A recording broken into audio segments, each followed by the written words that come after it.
जवान जी मर जाते हम, बात हो गई थी, फिर बाद में आपने मुझे यार।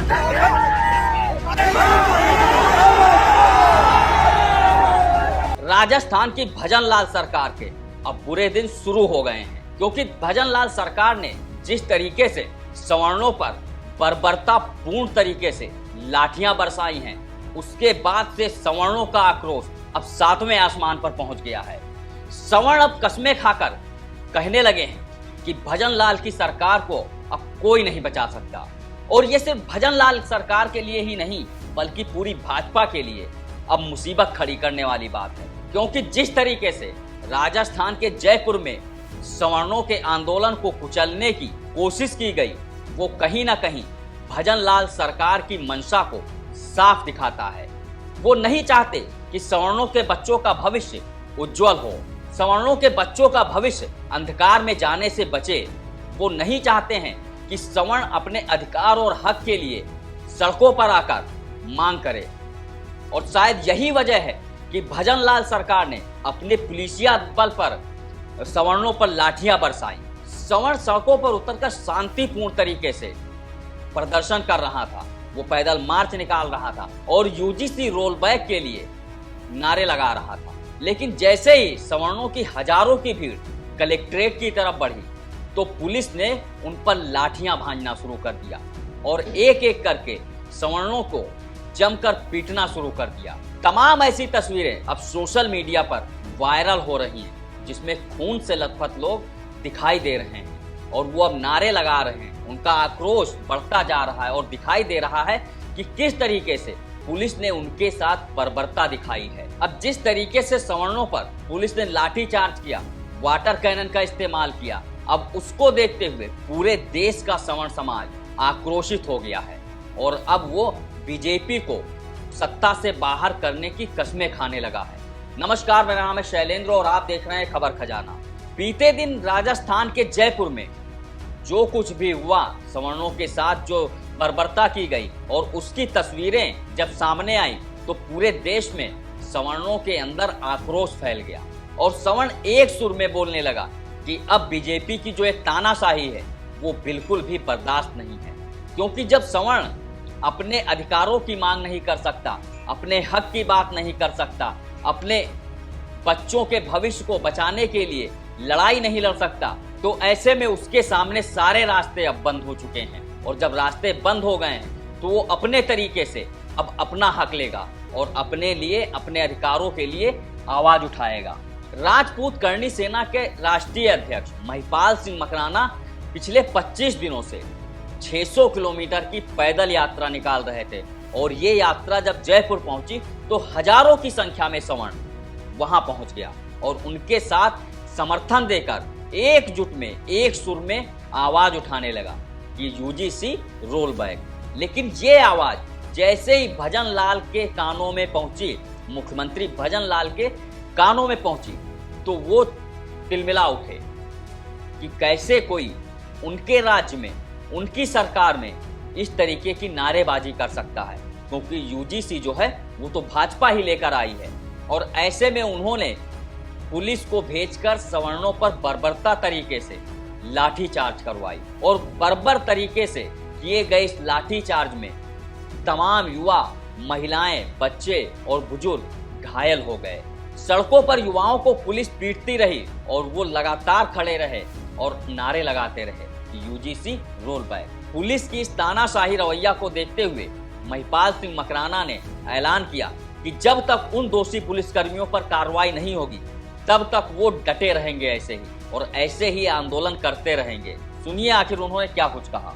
राजपूत की जवान जी मर जाते हम, बात हो गई थी, फिर बाद में आपने मुझे यार। हम लोग आपकी बात रखते हैं सुबह से 2 दिन से।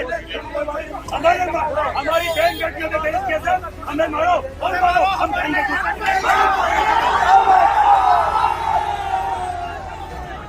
साहब आज तक 20 साल हो गए, उसमें पुलिस प्रशासन को हर एक अधिकार जानता। महिपाल सिंह को आज तक मैंने कभी किसी की बात नहीं जानी। हम मरेंगे साथ में।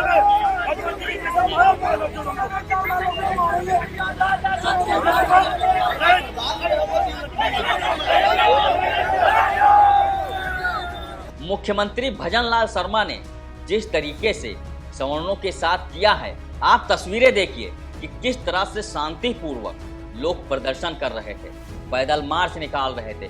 कहीं कोई भी अराजकता फैलाने की कोशिश नहीं हो रही थी, हुड़दंग नहीं हो रहा था, उत्पात नहीं मचाया जा रहा था, गाड़ियां नहीं तोड़ी जा रही थी, पुलिस के साथ झड़प करने की कोशिश भी नहीं हो रही थी।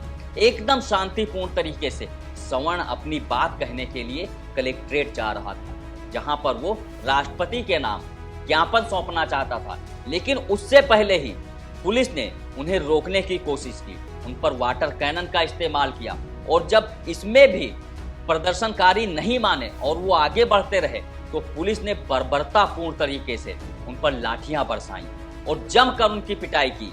और इस दौरान कई ऐसे प्रदर्शनकारी थे जिनके सिर पर लाठियां लगने से खून निकलने लगा और वो खून से लथपथ हो गए। ये तस्वीर देखिए आप कि किस तरीके से पुलिस ने बर्बरता दिखाई है। ये उसकी सिर्फ एक वानगी भर है।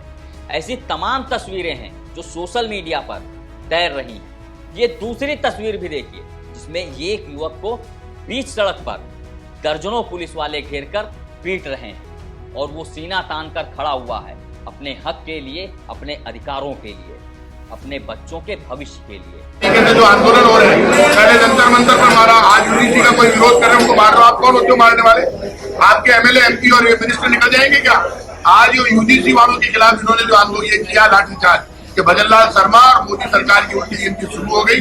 ये कानून किसी ने मांगा नहीं, बीजेपी जाति के नाम पर टकराव करना चाहती है। यूजीसी की कोई जरूरत नहीं है। देश में यूजीसी क्या है लोगों को ही पता नहीं है, किसी को पता नहीं है यूजीसी कानून का क्या है। बीजेपी से लोगों में झगड़ा करवाना चाहती है। हम खुद इसका पहले विरोध कर चुके हैं और इससे यदि कहीं पर भी इन लोगों पर विरोध जुल्म होगा, वाटर कैनन चलाएंगे, लाठीचार्ज करेंगे, गिरफ्तार करेंगे, भजनलाल शर्मा की सरकार की सुरक्षित। आखिर भजनलाल शर्मा को किस बात का डर हुआ, तो उसकी भी आप तस्वीर देख लीजिए। यही वो तस्वीर है जिसमें हजारों की भीड़ देखकर भजनलाल शर्मा बेचैन हो उठे। उन्हें लगने लगा कि अब सवर्ण अपने अधिकारों के लिए जो सड़कों पर उतरा है वो मानने वाला नहीं है, और जब तक यूजीसी रोल बैक नहीं होगा तब तक वो इसी तरीके से प्रदर्शन करता रहेगा। और शायद इसी को लेकर वो परेशान हो उठे और उन्होंने अपने पुलिसिया बल पर इस प्रदर्शन को तोड़ने की कोशिश की। लेकिन सवर्ण उनके सामने झुके नहीं, टूटे नहीं, उनका हौसला भी नहीं टूटा और वो अपनी आवाज उठाते हुए ज्ञापन सौंपने के लिए कलेक्ट्रेट की तरफ बढ़ते रहे। लेकिन जब देखा भजनलाल शर्मा ने कि प्रदर्शनकारी शांतिपूर्ण तरीके से जा रहे हैं, वो अपनी मांगों को उठाते हुए, नारे लगाते हुए जा रहे हैं, तो शायद यही बात उनको खल गई कि अगर ये इसी तरीके से शांतिपूर्ण तरीके से कलेक्ट्रेट तक पहुंचते हैं तो ये ज्ञापन देंगे और उनकी बात आगे तक पहुंचेगी। और शायद यही वजह थी कि भजनलाल शर्मा ने लाठीचार्ज का आदेश दे दिया।